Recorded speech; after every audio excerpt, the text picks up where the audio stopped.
Bismillah. Assalamualaikum warahmatullahi wabarakatuh.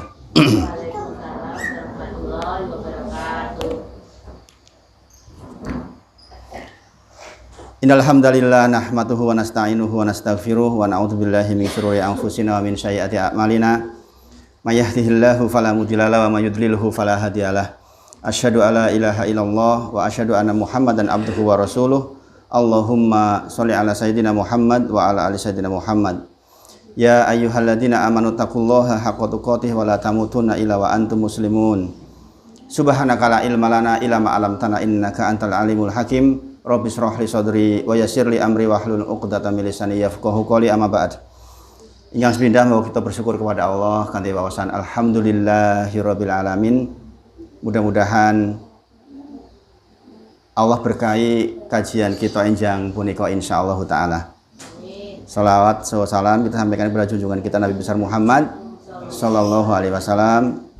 Mudah-mudahan kita termasuk orang yang insyaallah mendapatkan syafaatnya Nabi Muhammad sallallahu alaihi wasallam dengan wasilah seringnya kita bersolawat kepada Nabi Muhammad sallallahu alaihi wasallam. Barusan saja sudah 3 kali nggih solawatnya. Jadi kalau Rasulullah menyampaikan barang siapa yang 10 kali di pagi hari solawat kepadaku dan 10 kali di sore hari solawat kepadaku, maka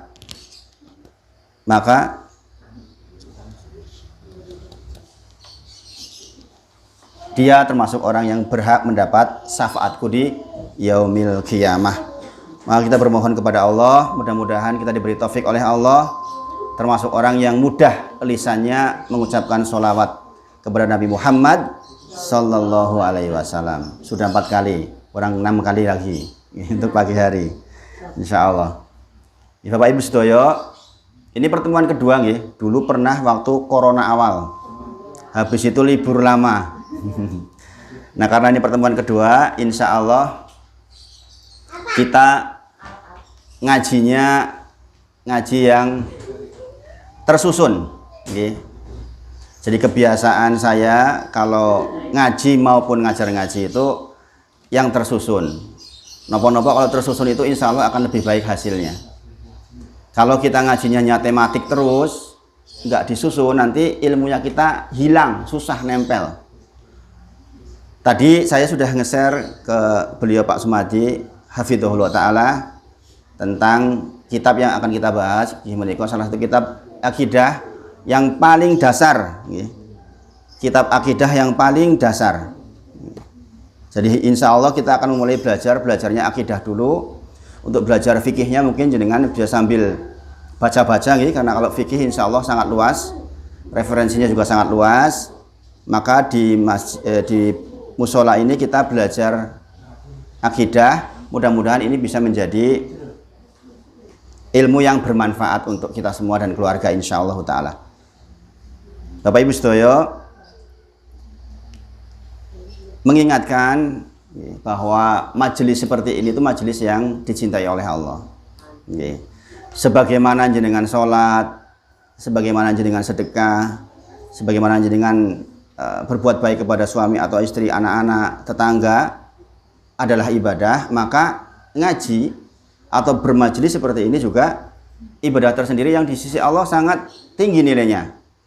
Maka kita memohon kepada Allah taufik agar kita bisa istiqomah, karena sesungguhnya bermajelis itu sebuah kenikmatan tersendiri juga kalau kita sudah membiasakan insya Allah.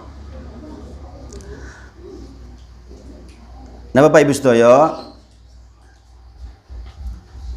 insya Allah kita akan membahas kitab yang judulnya Usul Salasah. Usul itu berarti apa? Pokok.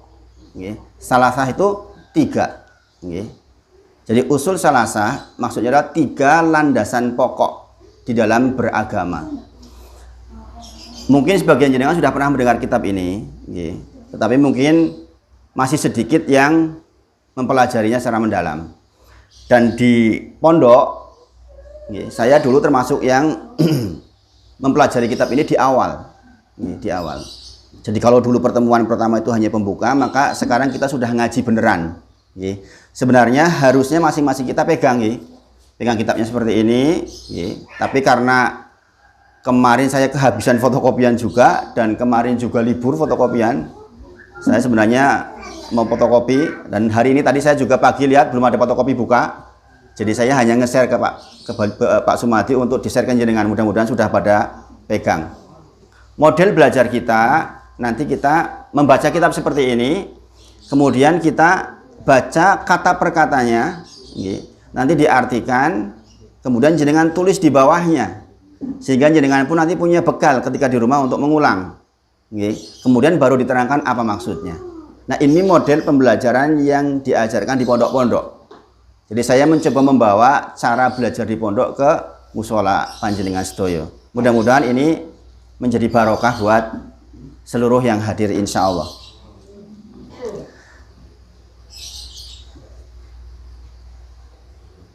Kitab yang kita bahas ini adalah kitab akidah. Jadi belajar Islam itu ada akidah, ada fikih, macam-macam. Ini masalah akidah. Masalah akidah itu masalah yang paling pokok di dalam agama kita. Kalau jenengan pernah mendengar Miftahul Jannah, kunci sorga, itu dipelajarinya di bab akidah ini. Orang mungkin bisa sangat baik akhlaknya, berbuat baik kepada tetangga, berbuat baik kepada istri anak, tapi kalau akidahnya keliru, maka kebaikan-kebaikan itu nggak berarti.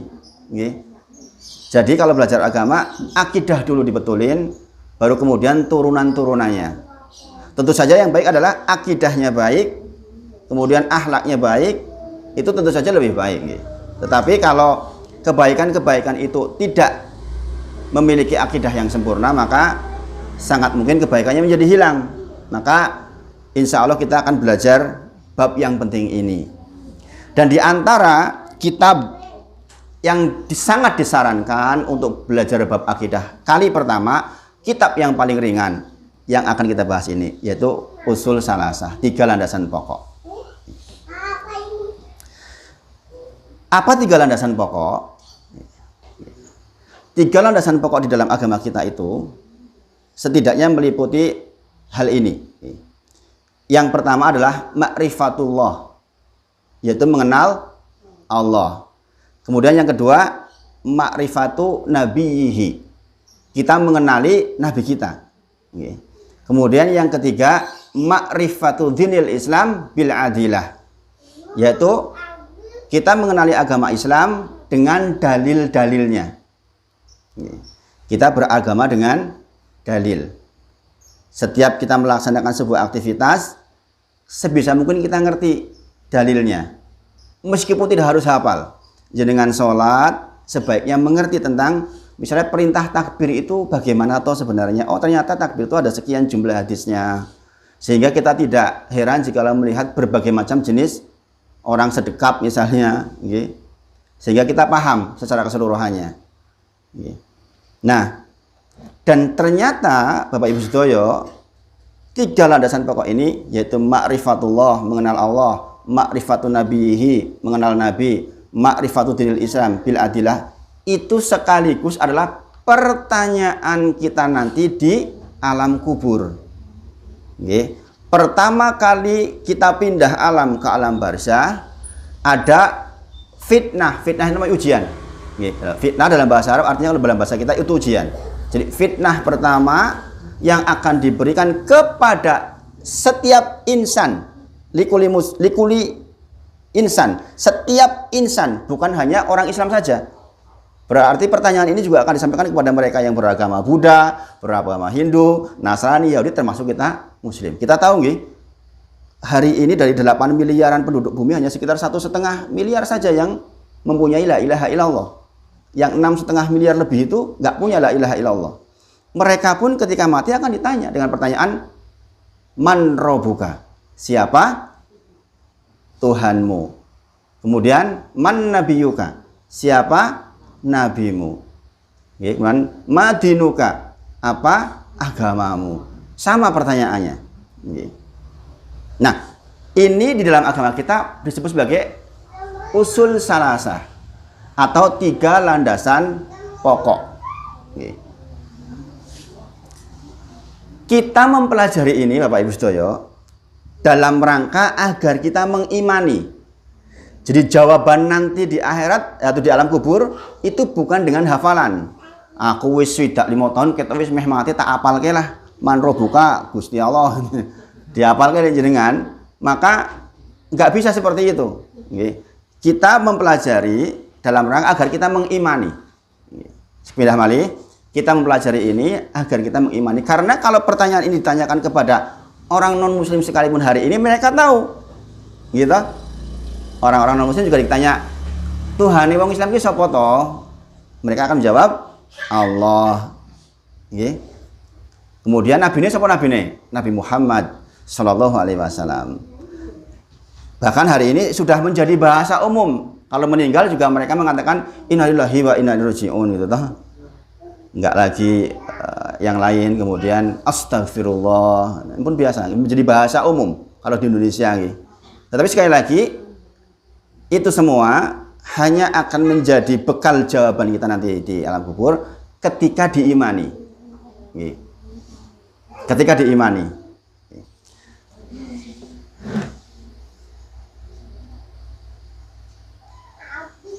Kita dikabarkan oleh Rasulullah Muhammad SAW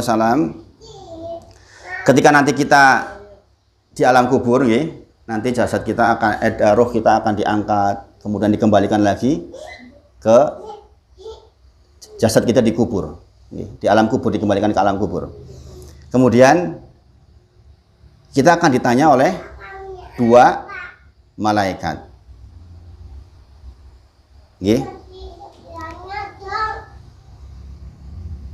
Fayatihi malakani.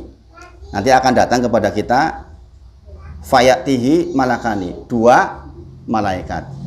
Yang satu namanya Al-Munkar, satunya An-Nakir. Pertanyaannya apa? Yang barusan disebutkan tadi. Pertanyaannya 3. Man robuka, man nabiyuka, madinuka. Sebagian riwayat mengatakan man robuka, madinuka, manabiyuka, dibalik.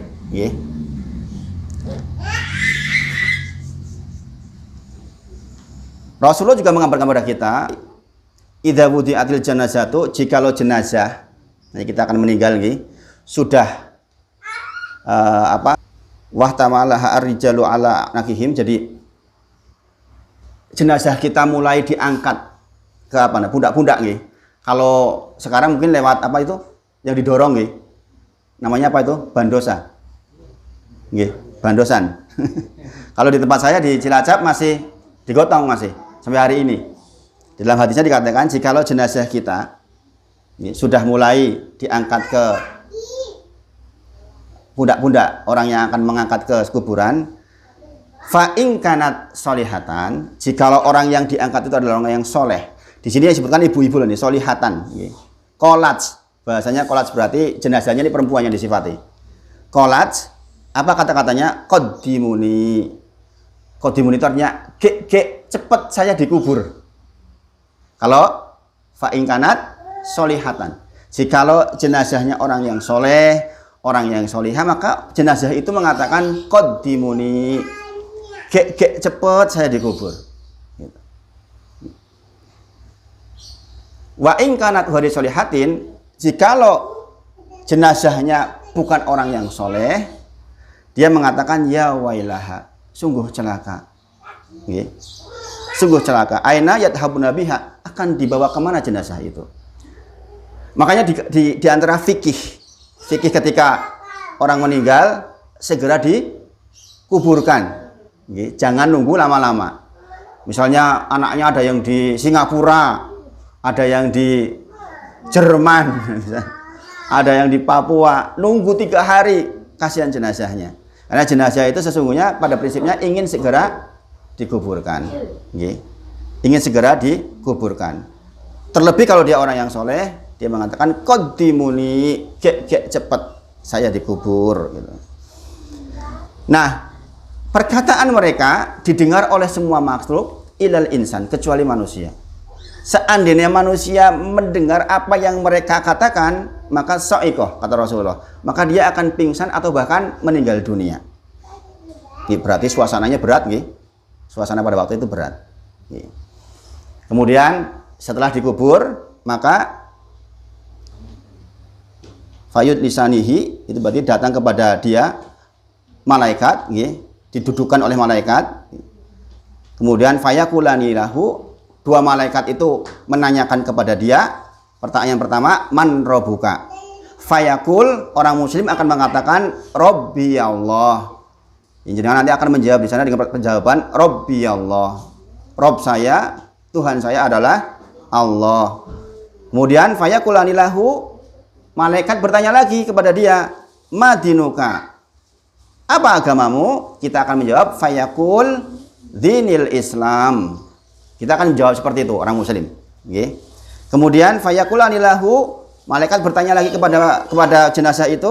Pertanyaan adalah ma hadza rajulu alladzi bu'isa fikum. Siapa laki-laki yang diutus kepadamu? Fayakul, maka kemudian kita berkata huwa, dia adalah Rasulullah sallallahu alaihi wasallam. Dia adalah Rasulullah sallallahu alaihi wasallam. Ini bagi orang muslim yang mempelajari dan mengimani. Bagaimana kabar mereka yang tidak mengimani? Rasulullah kabarkan, ketika mereka ditanya tentang pertanyaan yang sama, mereka jawabannya adalah ha la adri. Ha la adri gitu. Jadi orang-orang non muslim atau orang-orang munafik, itu ketika ditanya dengan pertanyaan yang sama, jawabannya adalah ha la adri. La adri itu saya nggak tahu.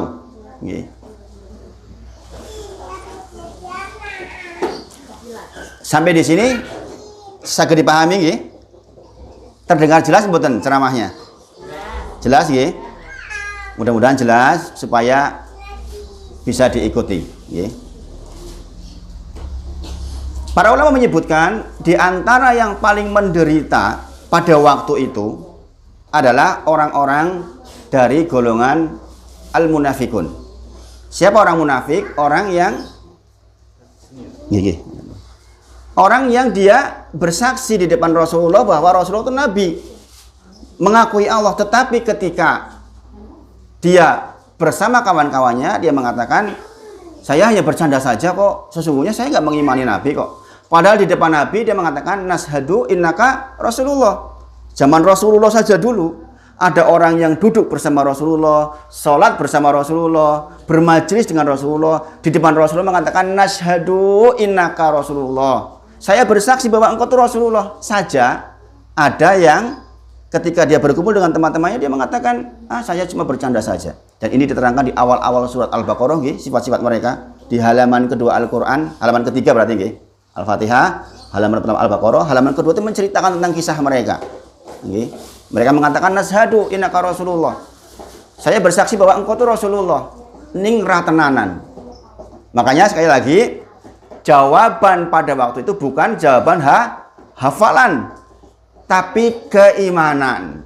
Maka sekali lagi kita belajar seperti ini agar kita bisa mengimani. Yang dengan iman itulah kita akan menjawab pertanyaan pertama di alam kubur. Rasulullah menyampaikan, sesungguhnya alam kubur adalah terminal pertama untuk menuju akhirat. Sesiapapun yang berhasil di terminal pertama, maka berikutnya lebih mudah. Berikutnya lebih mudah. Bukankah hal ini sangat penting Bapak Ibu sedaya? Gini Bang, kita di dunia hanya berapa? Mabaina sitin ila sab'in. Hidup kita di dunia antara 60 sampai 70 kata Rasulullah. A'maru ummati, sesungguhnya umur umatku mabaina sitin ila sab'in. Antara 60 sampai 70 saja. Wa aqalluhum mayajuzu dzalik. Sedikit yang dilebihkan dari angka itu ada. Yang 75, 80 itu ada. Ning sitik. Jadi perhatikan kalau lelayon. Saya dulu udah pernah sampaikan lelayon rata-rata umatnya Nabi Muhammad SAW antara 60 sampai 70. Kalaupun ada yang 75, 80, 90 itu sedikit. Pun kadang-kadang sudah kurang sehat. Gitu. Makanya Nabi kita saja antara 60 sampai 70, 61 kalau dihitung Masehi. Kalau Hijriah 63, selisih 11 hari per tahun. Berarti umurnya Rasulullah kalau dihitung Masehi itu 61 lebih saja. Itu orang paling mulia, orang paling dikasihi sama Allah Subhanahu wa taala. Berarti kalau kita sekarang umurnya 55, 57, 58 pun sonten banget, meh-meh. Pun meh-meh. Siap-siap pertanyaan ini nanti. Ya. Makanya mempelajari ini itu penting sekali. Penting sekali. Apalagi kalau jenengan masih muda sudah mau belajar, masya Allah. Banyak di antara jamaah saya yang sepuh-sepuh mengatakan, ngerti kau yang ini mas, aku sinau soko ndek nom. Nek wis tua kau yang ini kadang-kadang lenggah suwe wis pegel. Nggih. Saya punya kajian subuh itu di beberapa tempat, nggih. Saya kadang-kadang kalau ngaji subuh itu, aduh tangi iki kudu ngelus-ngelus sikit dhisik seberapa jam ora iso langsung menyat. Sehingga kadang-kadang jadi terlambat ke masjid. Bayangkan kalau jenengan masih muda, masih kuat sudah belajar seperti ini, masya Allah. Alhamdulillah, itu karunia dari Allah. Karena kalau sudah sepuh, yakin Pak Bu, siapapun jenengan, sekuat apapun jenengan, mesti ingin mendekat ke Allah, ingin dekat sama Allah.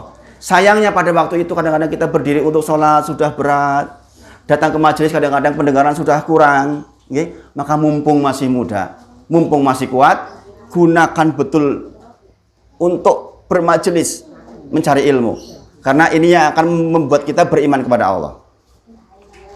Jadi sekali lagi yang akan kita pelajari di dalam kitab ini adalah tentang 3 landasan pokok itu, yang sekaligus adalah pertanyaan atau fitnah pertama di alam kubur kita, yang sesiapapun bisa di fitnah pertama itu, ujian pertama itu dia lolos, maka dia akan lebih mudah di terminal-terminal berikutnya. Karena ada beberapa terminal, kita tahu tentang yaumil akhir, kita tahu ada beberapa hal yang harus kita lewati. Maka ujian pertama ini mudah-mudahan kita termasuk orang yang bisa menjawab dengan iman. Maka sekali lagi, bukan dengan hafalan. Sekali lagi, misalnya aku sudah tahun, wis meh-meh kayaknya aku tak ngapal ke pendak dino tak apal ke dipentelengi, tetap mboten saged kalau enggak mengimani. Nah, baik Bapak Ibu sedaya, kita masuk ke kitabnya, nggih. Sudah pegang belum? Yang bawa HP sudah bisa dibuka belum? Sudah, nggih? Kalau sudah pegang HP yang udah di-share, dibuka. Dibuka. Sebenarnya kalau jenengan pegang seperti ini, saya bacakan satu kata, jenengan tulis artinya di bawahnya. Satu kata lagi ditulis artinya, sehingga nanti akan datang pemahaman kepada jenengan sebagaimana orang-orang pondok belajar. Bismillah.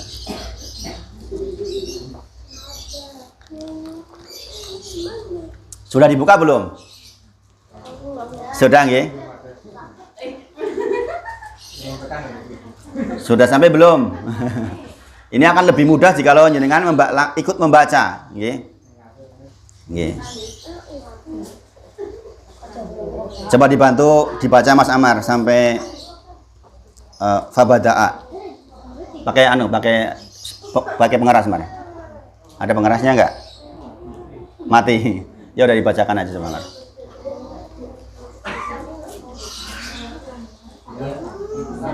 Nggih, iklam. I'lam rahimakallahu annahu yajibu 'alaina ta'allum arba'a masail. Al-ula al-ilmu wa huwa ma'rifatullah wa ma'rifatu nabiyhi wa ma'rifatu dinil islam bil adillah.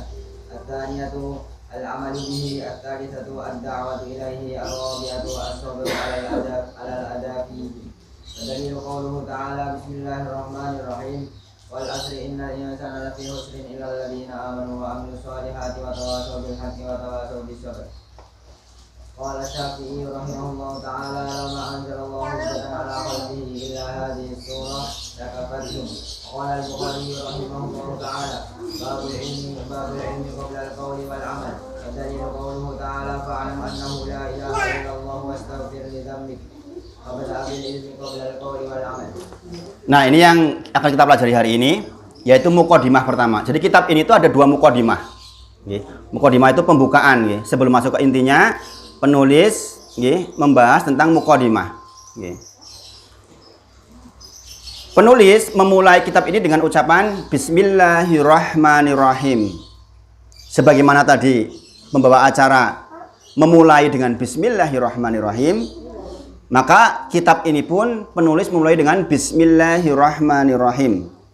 Pertanyaannya sekarang, untuk apa kita memulai dengan Bismillahirrahmanirrahim? Para ulama menyebutkan setidaknya 2 manfaat ini. Ini berarti catatan pengajian pertama jenengan di sini adalah tentang manfaat Bismillahirrahmanirrahim. Faedah mengucapkan Bismillahirrahmanirrahim. Para ulama menyebutkan setidaknya ada 2 ini. Ini pentingnya jenengan kalau ngaji bawa catatan. Ikatlah ilmu dengan penamu. Karena apa? Kita gampang lali, banyakan urusan. Bali wis ngurusi sego, ngurusi janganan, ngurusi lali kabeh. Maka membiasakan dengan diikat ilmu kita dengan tulisan. Ini karena baru pertama, nggak masalah. Besok yang berikutnya insya Allah sudah bawa kitab masing-masing difotokopikan oleh panitia. Kemudian jenengan pegang ballpoint mengikuti satu persatunya insya Allah Ta'ala. Ulama menyebutkan Bismillahirrahmanirrahim fungsinya 2. Nggih menika untuk tabaruk wal isti'anah. Jadi kalau jenengan ditanya, apa tuh fungsinya Bismillahirrahmanirrahim? Yang pertama adalah untuk tabaruk. Jenengan pernah dengar tuh tabarukan? Tabaruk artinya apa? Mencari barokah, mencari berkah. Nggak susah bagi orang Islam itu mencari berkah. Dipandu dengan Bismillahirrahmanirrahim. Maka pastikan jenengan memulai aktivitas apa saja yang baik-baik dengan Bismillahirrahmanirrahim. Ojo kemudian gua alasan nyari barokah meh jibuk gone wong Bismillahirrahmanirrahim keliru. Ngambil punya orang dengan bismillah ya tetap saja keliru nggih. Maksudnya itu hal yang baik-baik nggih. Jadi fungsi yang pertama adalah mencari barokah. Kita kaum muslimin tabarukan mencari barokah, enggak harus repot-repot kemana mana nggih. Enggak harus muter-muter datang-datang ke tempat-tempat keramat, enggak perlu nggih. Apalagi jauh-jauh ziarah, sementara ziarah kita di dekat kita, orang tua kita jarang diziarahi. Niku safar yang tidak perlu nggih. Sekali waktu menziarahi orang soleh untuk mengambil ilmu atau sejarahnya dulu nggak masalah. Tidak untuk barokah, tidak untuk mengambil barokah. Okay. Jadi mencari barokah kaum muslimin dengan Bismillahirrahmanirrahim. Yang kedua, di antara fungsi Bismillah adalah untuk isti'anah. Apa isti'anah? Meminta tolong kepada Allah. Okay. Meminta tolong. Jadi kalau kita ingin kerjaan kita lancar, ditolong oleh Allah, ucapkanlah Bismillahirrahmanirrahim. Adapun penulis memulai kitabnya dengan Bismillahirrahmanirrahim, maknanya adalah satu, agar nulis kitabnya selesai. Begitu banyak orang yang memulai nulis kitab, nggak selesai keburu meninggal, nggak selesai keburu sakit, nggak selesai keburu sibuk. Maka penulis memulai dengan Bismillahirrahmanirrahim agar barokah. Di antara fungsi barokah ada, di antara maksud barokah adalah selesai kitabnya, rampung kitabnya. Yang kedua, barokah terkait dengan kitab bagi penulis adalah agar kitab ini dipelajari banyak orang, menjadi jalan hidayah banyak orang, memberi manfaat kepada yang membacanya. Ini maksud Bismillahirrahmanirrahim dalam kitab ini. Dan ini terbukti Bapak Ibu Sedoyo, kitab ini dipelajari oleh setiap anak yang belajar di pondok. Para ulama juga mempelajarinya. Termasuk hari ini kita juga mempelajarinya. Alhamdulillah. Wasilah dari pengurus masjid yang mendatangkan kegiatan kajian seperti ini. Maka kita pun sama. Dengan mengucapkan Bismillahirrahmanirrahim agar belajar seperti ini juga selesai, rampung. Istiqomah. Saya belajar di Mahad dulu, khususnya belajar bahasa Arab misalnya, itu mulai ini wong 70 sing rampung wong telu kadang-kadang. Ini karena apa? Mungkin ya itu tadi, kurang barokah. Maka jenengan yang hadir hari ini juga memulai dengan Bismillahirrahmanirrahim. Mudah-mudahan kajian kita diberkahi oleh Allah. Jenengan secara pribadi juga diberkahi sehingga nanti kita selesai sampai tujuan insya Allah. Yang kedua, minta tolong. Kita minta tolong kepada Allah agar apa-apa yang kita pelajari bisa masuk ke relung hati yang paling dalam. Kemudian Allah izinkan taufik. Taufik itu izin dari Allah agar agar ilmu jadi amal. Itu namanya taufik. Kalau jenengan sering mendengar hidayah dan taufik. Hidayah itu ilmunya. Taufik itu izin dari Allah agar ilmu menjadi amal. Apalah artinya kita banyak ilmu kalau enggak diamalkan. Maka kita minta kepada Allah amal. Minta tolong sama Allah dengan ucapan Bismillahirrahmanirrahim. Bisa dipahami nggih? Jadi kalau jenengan nanti keluar dari musola ini tanya ngaji apa? Di antaranya adalah ngaji tentang manfaat Bismillahirrahmanirrahim. Sebagaimana para ulama memulai kitabnya dengan Bismillahirrahmanirrahim. Mengapa para ulama memulai dengan Bismillahirrahmanirrahim? Satu, di samping manfaatnya, meniru Nabi Muhammad Shallallahu Alaihi Wasallam ketika memulai suratnya. Jadi Rasulullah kalau mengirim surat, maka Rasulullah memulai dengan Bismillahirrahmanirrahim. Contohnya ketika beliau Shallallahu Alaihi Wasallam mengirim surat kepada Heraklius, rajanya Romawi, beliau mengatakan Bismillahirrahmanirrahim min Muhammad abdillah wa rasulih ila Herakla azimur Rum. Bismillahirrahmanirrahim dari Muhammad Abdullah hambanya Allah dan Rasulnya Allah ila kepada Heraklius rajanya Rum. Itu Nabi Muhammad SAW. Maka para ulama pun ketika menulis mencontoh Nabi Muhammad SAW dengan ucapan Bismillahirrahmanirrahim. Kemudian mencontoh para nabi. Di antaranya yang diabadikan di dalam surah An-Naml ayat 30 tentang kisahnya Nabi Sulaiman ketika mengirim surat kepada Bilqis. Apa kata-katanya? Innahu min Sulaimana wa innahu Bismillahirrahmanirrahim. Itu dalam surah An-Naml ayat ke-30. Bismillahirrahmanirrahim di sini sekaligus menggenapkan jumlah Bismillahirrahmanirrahim di dalam Al-Quran ada 114 surat sebagaimana surat di dalam Al-Quran. Padahal surat yang ke-9 surat At-Taubah atau Al-Baro'ah tidak pakai Bismillahirrahmanirrahim, tapi digantikan di dalam surah An-Naml ayat ke-30 ketika Sulaiman menulis surat kepada Ratu Bilqis, innahu min Sulaimana, sesungguhnya surat ini dari Sulaiman, wa innahu Bismillahirrahmanirrahim, yang isinya dengan nama Allah yang maha pengasih lagi maha penyayang. Jadi alasan para ulama menyebutkan Bismillahirrahmanirrahim dan aktivitasnya adalah itu. Demikian juga kita meniru seperti itu. Maka orang yang sudah belajar seperti ini, Bismillahirrahmanirrahimnya lebih berbobot dibandingkan yang tidak belajar.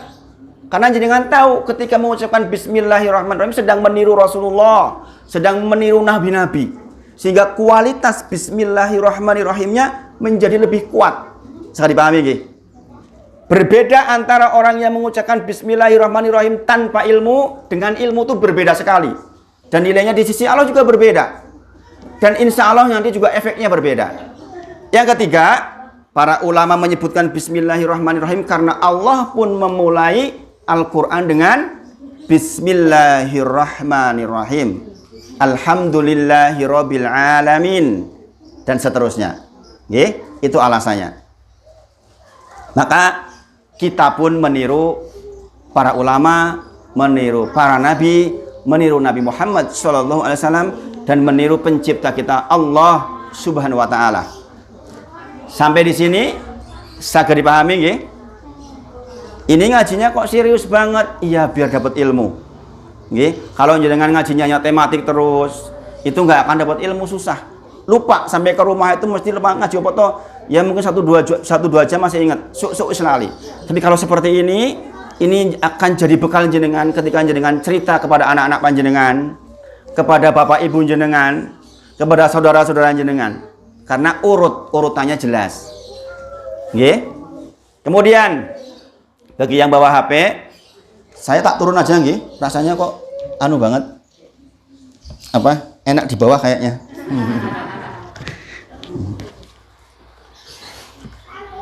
Kemudian jangan buka HP-nya nggih. Ada tulisan pertama i'lam. Nggih, i'lam rahimakallahu annahu yajibu alaina ta'allumu arba'a masail. Nggih.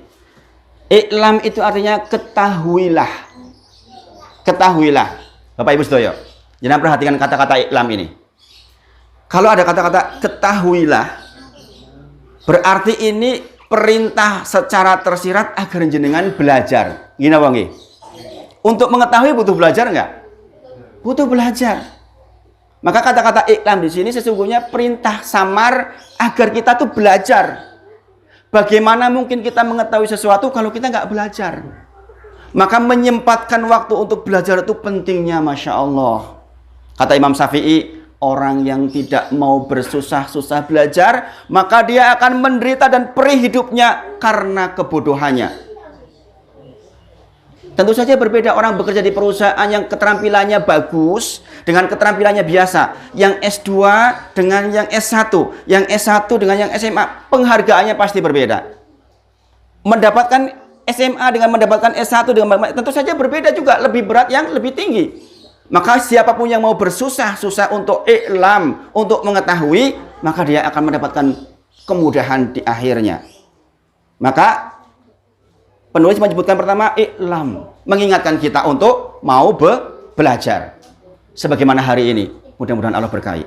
Kemudian rahimakallahu, ini doa dari penulis untuk pembacanya. Semoga Allah merahmati kita semua. Bapak Ibu Sedoyo, ini kelihatannya sederhana, tapi ini penting sekali kita amalkan. Contoh, jenengan punya anak di pondok, ketika nelpon, Assalamualaikum, yang pertama keluar, semoga Allah memberkahimu Yona. Semoga Allah paling berkah kepadamu Yona. Umumnya orang ketika telepon pertama, Assalamualaikum, waalaikumsalam, wis madang apa urung? Kurang apa ora segone? Wis adus apa urung? Bajunya kurang apa tidak? Kan gitu biasanya. Nggih. Maka di sini dipandu. Sebaiknya kepada orang-orang yang kita cintai, tetangga kita, saudara kita, sering ucapkan barakallahu fikum. Nggih. Semoga Allah merahmatimu. Dan ini kebiasaan di negara-negara Timur Tengah. Mereka nggak canggung untuk mengucapkan barakallahu fikum. Semoga Allah merahmatimu. Barokah, barokallah. Dulu saya waktu masih kecil kalau salaman sama mbah-mbah pasti barokallah, barokallah, barokallah. Itu udah bener itu. Nggih. Tetapi dengan pengetahuan yang lebih dalam kita akan mengerti maksud barakallahu fikum. Seperti di sini rahimakallah. Semoga Allah merahmati kalian. Masya Allah. Nggih. Ini doa dari penulis untuk kita semuanya yang membaca. Nggih. Kemudian annahu sesungguhnya yajibu wajib. Wajib nggih hukumnya, bukan sunnah. Alaina bagi kita semuanya. Nggih. Ta'allumu mempelajari arba'a 4 masail hal. Jadi di awal kitab dikatakan i'lam, ketahuilah, rahimakallahu, semoga Allah merahmati kalian semua, annahu sesungguhnya yajibu wajib alaina bagi kita semua ta'allumu untuk mempelajari arba'a masail 4 hal. Ini adalah mukadimah pertama. Jadi di mukadimah pertama kita mempelajari 4 hal sebelum masuk ke inti dari kitabnya. Al-ula. Tadi sudah dibacakan oleh Mas Amar ya. Al-ula, yang pertama, apa yang wajib dipelajari? Gimana al-ilmu, yaitu ilmu. Wajib bagi kita mempelajari ilmu. Ilmu apa yang dimaksud? Wahwa, dia adalah, di kitabnya ditulis gini, wahwa, dia adalah ma'rifatullah, yaitu mengenal Allah. Wa ma'rifatu nabiyhi, yaitu mengenal nabi kita. Wa ma'rifatu dinil Islam bil adilah, dan mempelajari Islam, mengenal Islam dengan dalil-dalilnya. Jadi yang wajib kita tahu, di antara ilmu yang wajib kita tahu setidaknya 3 ilmu ini. Nggih. Ilmu dibagi menjadi 2 nggih, ilmu dunia dan ilmu syariat, ilmu agama Islam. Masing-masingnya punya posisi di hadapan kita. Nggih. Tapi yang wajib harus kita ketahui di antaranya adalah wahwa ma'rifatullah, ma'rifat nabihi, wa ma'rifatu dinil Islam bil adilah. Nggih. Kemudian nanti kita jabarkan nggih. Yang kedua, asaniyah, apa yang wajib kita pelajari nggih menika? Al-amalu bihi. Setelah ilmu kita punya, amalkan. Diamalkan. Maka kita belajar seperti ini bukan hanya didengar, tetapi memohon sama Allah agar bisa diamalkan. Kemudian yang ketiga, asalisa adalah ad-da'watu ilaihi adalah mendakwahkannya ke orang lain. Siapa? Orang-orang terdekat kita. Setidaknya anak-anak kita. Okay? Keluarga dekat kita. Kalau kita sudah ngaji seperti ini, minimal keluarga terdekat ring satu itu selamat insya Allah akidahnya. Karena hari-hari ini begitu banyak datang syubhat di luar, Masya Allah. Ada seorang dokter yang mengatakan, man akhiru kalamihi la ilaha illallah daulal jannah, katanya kok gampang melebung surga dengan la ilaha illallah, kaya sim salabim wa. Nah, subhat, dokter yang mengatakan. Nggih, Masya Allah. Ada yang mengatakan semua agama sami mawon, masing-masing punya surganya masing-masing di sana. Jadi rasa ribut antar agami. Memang tidak perlu ribut, tetapi akidah tetap akidah lakum dinukum waliyadin. Ini akidah seperti harus diajarkan kepada anak-anak kita. Nggih. Jadi muamalah dengan semua manusia tentu saja harus sebaik mungkin. Kita harus berbuat adil ke setiap orang, siapapun dia tak terkecuali. Tapi persoalan akidah tetap akidah. Nggih. Kemudian ar-rabi'atu as-sabru alal adafi. Yang keempat yang wajib buat kita adalah sabar di dalam semuanya itu. Sabar di dalam mencari ilmu, duduk mendengarkan itu harus sabar, butuh waktu, gitu. Kemudian sabar mengamalkan itu ngerti yen tahajud kuwi apik ning kadang-kadang tangi wong iki abot rasane. Nggih, ke masjid itu sesuatu yang bagus, tapi kadang-kadang berat, ada gangguan-gangguan. Berbuat baik sama tetangga, sedekah, nggih. As-shadaqatu burhan, kata Rasulullah, sedekah itu bukti keimanan. Kemarin waktu musim corona ini terasa banget, nggih. Banyak yang kesulitan ekonomi. Tak terkecuali saya juga bisnisnya rontok habis. 3 tahun nggak laku jualannya. Masya Allah. Ya, kalau nggak sesama muslim saling tolong itu kan berat, kasihan. Beruntung saya punya saudara-saudara yang baik. Dikirimi beras, dikirimi macam-macam, Masya Allah. Jadi saya juga merasakan, mungkin jenengan juga sebagian merasakan. Okay? Maka as-sabru alal adafi, kita sabar ini dalam melaksanakan itu semua. Masya Allah. Masya Allah, kita harus sabar. Okay? Kemudian berdakwah juga tentu saja harus sabar. Halah nabi ngaji wingi ngono-ngondoni aku, Mas kowe iki sapa? Misalnya seperti itu nggih. Kaya kiai wae nembe ngaji wis oleh gemagusan oleh dakwah karo aku. Dakwah yang kita bisa kita ngukur. Ucapan bismillahirrahmanirrahim, fungsinya 2, barokah dan pertolongan. Kita sampaikan ke orang lain, itu sudah dakwah, Masya Allah. Kalau dia mengamalkan, lebih baik dari onta merah kita dapatkan, Masya Allah.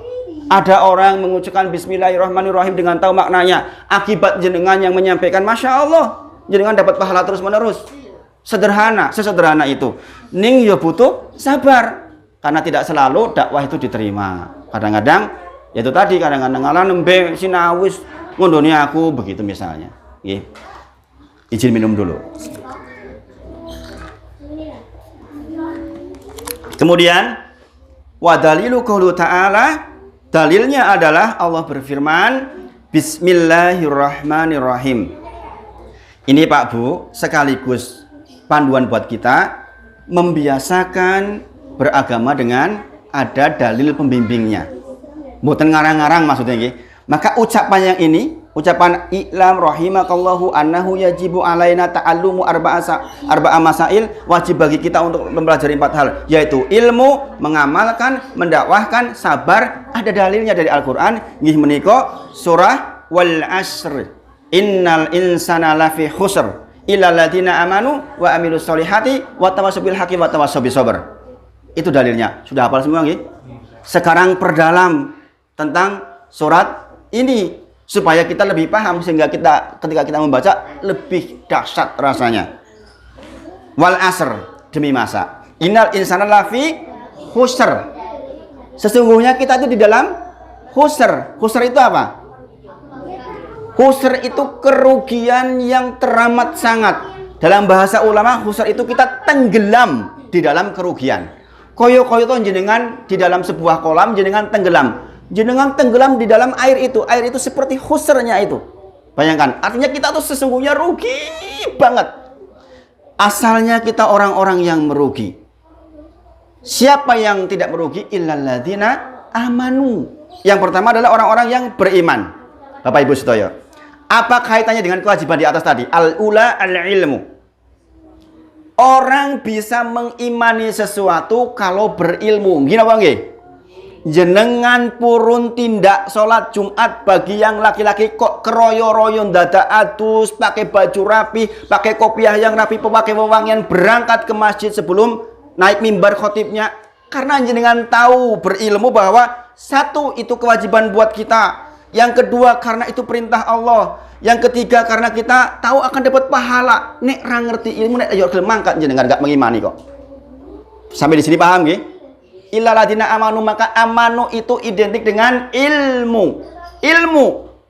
Maka jenengan berdoa, Allahumma inni as'alukal huda wa tuqa wal afafa wal ghina. Apa artinya? Ini doa sehari-hari kita nggih. Sudah hafal belum? Penting ini doa ini nggih. Doanya Rasulullah hari-harian. Allahumma ya Allah, ini sesungguhnya aku as'aluka, meminta kepadamu al-huda. Al-huda apa? Hidayah, petunjuk. Bimakna para ulama menyebutkan maksud al-huda adalah al-ilmu wa taufik. Jadi kalau jenengan Allahumma ya Allah, ini sesungguhnya aku as'aluka, meminta kepadamu al-huda, maksudnya jenengan sedang meminta ilmu dan taufik. Ilmu, pengetahuan dan izin dari Allah agar ilmu jadi amal. Maka sama di sini, illal ladzina amanu, supaya kita keluar dari kerugian. Yang pertama adalah menjadi orang yang beriman. Yang beriman itu hanya bisa dilakukan ketika orang mengilmui. Bisa dipahami nggih? Jadi pantas nggak kalau kita mengeluarkan waktu seperti sekarang mempelajari ilmu? Pantas nggih? Adalah bukan sebuah kerugian, adalah keuntungan yang besar buat kita. Sakit berkumpul seperti ini, kalau izinkan taufik kepada kita, kita bisa berangkat duduk bermajelis seperti ini karena kita sedang mengambil hidayah ilmu. Nggih? Illal ladzina amanu wa amilus sholihat, yaitu kita beramal soleh. Sama dengan tadi itu kewajiban kita yang pertama, ul-ula, al-ilmu yang kedua, yaitu apa? Al-amalu bihi, mengamalkannya. Maka di surat ini dikatakan sing sinten kemawon mau keluar dari khusr, keluar dari kerugian, di samping beriman dengan ilmu juga harus mengamalkan. Sepidah malih, apalah artinya ilmu kita banyak kalau enggak diizinkan jadi amal. Karena yang ditimbang nanti amalnya. Nggih. Tetapi mengaji seperti ini juga sudah bagian dari amal. Mengajinya sudah bagian dari amal. Diberi pahala oleh Allah dengan pahala yang besar. Kemudian tawasobil haq. Apa itu tawasobil haq? Tawasobil haq berarti apa? Kita saling mengingatkan. Berarti apa? Dakwah. Nggih. Tentu saja enggak setiap kita harus jadi ustadz, tidak. Nggih. Dakwah itu yang paling kita contoh. Yuk yang masjid yuk do sholat berjamaah, itu udah dakwah itu, masya Allah. Nggih. Nek angop ditutup yo. Karena Rasulullah nggak suka kalau angop nggak ditutup, apalagi kalau sampai gitu, setan tertawa. Itu sudah dakwah itu, masya Allah. Hal-hal kecil seperti ini. Jadi jangan membayangkan jenengan dakwah harus kayak gini, bacakan kitabnya di depan banyak orang, tidak harus. Bisa jadi jenengan yang hanya persoalan jenengan bisa jadi jalan hidayah banyak orang. Nggak selalu yang di depan menjadi jalan hidayah banyak orang. Maka dilakukan. Kemudian tawasobi sober, yaitu disabar di atasnya. Sabar di atas semua itu. Sabar di dalam mencari ilmu, sabar di dalam mengamalkan, sabar di dalam mendakwahkan. Nah, Bapak Ibu sedaya, penulis kitab ini juga mendatangkan perkataan Al-Imam Syafi'i rahimahullah ta'ala. Qala as-Syafi'i rahimahullah ta'ala, berkata Imam Syafi'i, semoga Allah merahmatinya. Ini penting dipahami nggih. Imam Syafi'i siapa? Imam mazhab. Nggih, ada Imam Hanafi, Imam Maliki, Imam Syafi'i, kemudian Imam Hambali.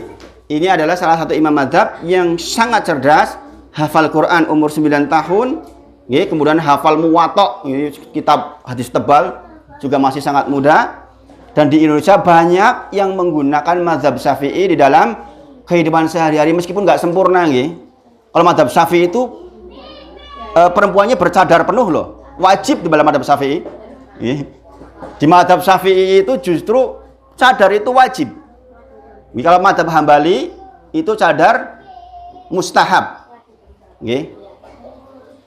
Justru di mazhab Syafi'i itu malahan wajib.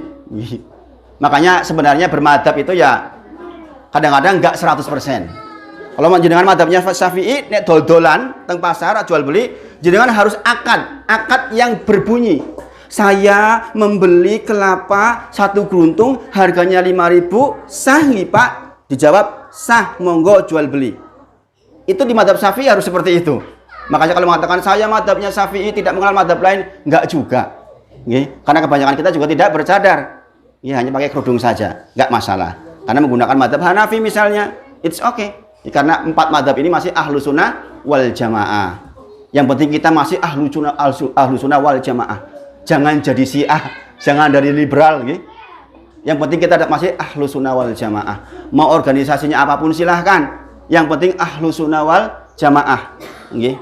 Yang fikihnya diantaranya menggunakan 4 madhab ini. Jangan keluar dari 4 madhab ini. Gitu. Al Imam Syafi'i rahimahullah taala berkata, gitu. Lau seandainya ma anzalallahu hujatan, Allah hanya menurunkan hujah. Hujah itu apa? Hujah nggih. Ala khalqihi, kepada makhluk ciptaannya, kita manusia. Seandainya Allah hanya menurunkan kepada makhluk ciptaannya sebagai hujah, nggih. Illa, kecuali hadhihi surah, surat ini saja, surat wal asri innal insana lafi khusrin illa, dan seterusnya itu. Kata Imam Syafi'i, lakafathum, dikatakan cukup bagi Allah untuk jadi hujah. Maksudnya apa? Karena mengandung 4 hal tadi. Nek wong wis gelem sinau, gelem mengamalkan, kemudian sabar, kemudian apa? Mendakwahkan sabar, niku agama pun cukup niku. Nggih. Maka Imam Syafi'i mengatakan seandainya Allah hanya menurunkan itu saja, surat itu saja, lakafathum, maka cukup, kata Imam Syafi'i rahimahullah taala. Masya Allah. Gitu.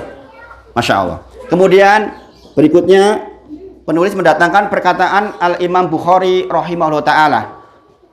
Wa qala Bukhari rahimahullah taala, berkata Imam Bukhari rahimahullah taala. Kita tahu Imam Bukhari, gitu, tidak perlu dijelaskan, gitu. Kemudian apa perkataannya? Babul ilmi qoblal qauli wal amal. Nggih menika bab tentang ilmu sebelum kita berkata dan berbuat. Ini penting banget Ibu nggih, Pak. Sederhana kata-katanya tapi maknanya besar. Nggih. Bab tentang ilmu, bab mengilmui dulu sebelum kita keperucut sanjang dan melakukan sesuatu. Maka kaum muslimin, orang-orang muslim itu orang yang kalau mengucapkan sesuatu, bertindak sesuatu, ditimbang dulu dengan ilmu. Ini menyakiti orang tidak ya? Ini membahayakan orang lain atau tidak ya? Ini membahayakan keluarga atau tidak ya? Kalau saya berkata seperti ini, kalau saya bertindak seperti ini, kira-kira nanti bagaimana hasilnya? Ini orang Islam. Okay. Bab tentang ilmu sebelum perkataan dan perbuatan. Masya Allah, kita dibimbing seperti ini Bapak Ibu Saudara. Sekali lagi saya katakan ini kalimat sederhana, tapi Masya Allah efeknya bisa luar biasa kepada kepribadian kaum muslimin. Orang yang selalu menimbang-nimbang kata-katanya nggak akan keperucut. Karena apa? Kalau sudah keluar niku jiku angel. Gini apa nggih? Jangan mengatakan itu loh orang tuh wongnya kok nyebai banget sampai kepada orang lain jiku priye niku. Susah jiku itu niku. Gini apa nggih? Terlanjur keluar tanpa diilmui dulu itu bahaya sekali, Masya Allah. Makanya lebih baik diam kalau nggak tahu ilmunya. Mending meneng nih orang ngerti ilmunya. Nggih. Bayangkan Pak Bu, seandainya masing-masing kita mengilmu yang seperti ini, tentrem insya Allah kita hidup bermasyarakat, bertetangga. Karena masing-masingnya mengukur setiap ucapan dan kata-katanya dengan ilmu. Dan ini disebutkan oleh Imam Bukhari di dalam babul ilmu qabla qouli wal amal, di dalam kitabnya. Bab tentang ilmu sebelum perkataan dan perbuatan. Adakah dia mengatakan sepertinya ada dalilnya? Ada dalilnya, Masya Allah. Nggih. Al Imam Bukhari rahimahullah taala mengatakan babul ilmu qoblal qouli wal amal, dalilnya adalah surah Muhammad ayat ke-19. Nggih menika fa'lam annahu la ilaha illallah wastaghfir li dzambik. Allah berfirman di dalam surah Muhammad ayat 19, dikatakan pertama apa? Fa'lam. Seperti tadi iklam nggih. Ketahuilah, fa'lam, ketahuilah annahu sesungguhnya aku itu, kata Allah, la ilaha illallah. Saya itu Allah, zat yang tidak ada Tuhan selain saya, kata Allah, yang berhak diibadahi dengan benar. Baru kemudian wastaghfirli dzambik. Nek panjenengan wis ngerti bahwa saya itu Allah, kata Allah nggih, saya itu Allah, saya adalah zat yang bisa mengampuni, saya adalah zat yang memberikan rezeki, saya adalah yang menciptakan langit dan bumi. Baru jenengan mengatakan astagfirullah, ya Allah saya minta ampun. Apa maksudnya ini? Jenengan mengilmui dulu bahwa Allah lah yang menguasai segala sesuatu, baru kemudian bertindak, jenengan berucap istighfar, astagfirullah. Dan tindakan. Di sebelum kita berucap dan bertindak, kita mengetahui dulu ilmunya. Maka dikatakan fabada'a bil ilmi qoblal qouli wal amal. Maka Allah pun memulai dengan ilmu sebelum berucap dan bertindak. Oke, ini adalah mukadimah pertama kajian kita di kitab Ushul Salasah. Mungkin itu yang disampaikan hari ini. Nanti kita di pertemuan berikutnya insya Allah kalau panjang umur dan diberi waktu, diberi kesehatan, insya Allah kita bahas bab mukadimah yang kedua, sedikit-sedikit tapi mudah-mudahan bisa diamalkan nggih Pak Bung nggih. Saya khawatir kalau terlalu lama nanti jenengan malah bulek-bulek mumet nih, malah enggak dapat ilmunya. Demikian saya ketika belajar dulu seperti itu. Pertama saya berdoa kepada Allah untuk menghilangkan kebodohan nggih. Kemudian sedikit-sedikit bertahap, kemudian diulang-ulang di murojaah sebagaimana orang menghafal Quran, kemudian berusaha diamalkan dalam kehidupan sehari-hari. Maka demikianlah barokahnya ilmu. Nah, itu yang disampaikan pagi ini. Saya kembalikan kepada pembacara untuk dilanjutkan acara berikutnya. Wa akhiru da'wana alhamdulillahirabbil alamin. Assalamualaikum warahmatullahi wabarakatuh.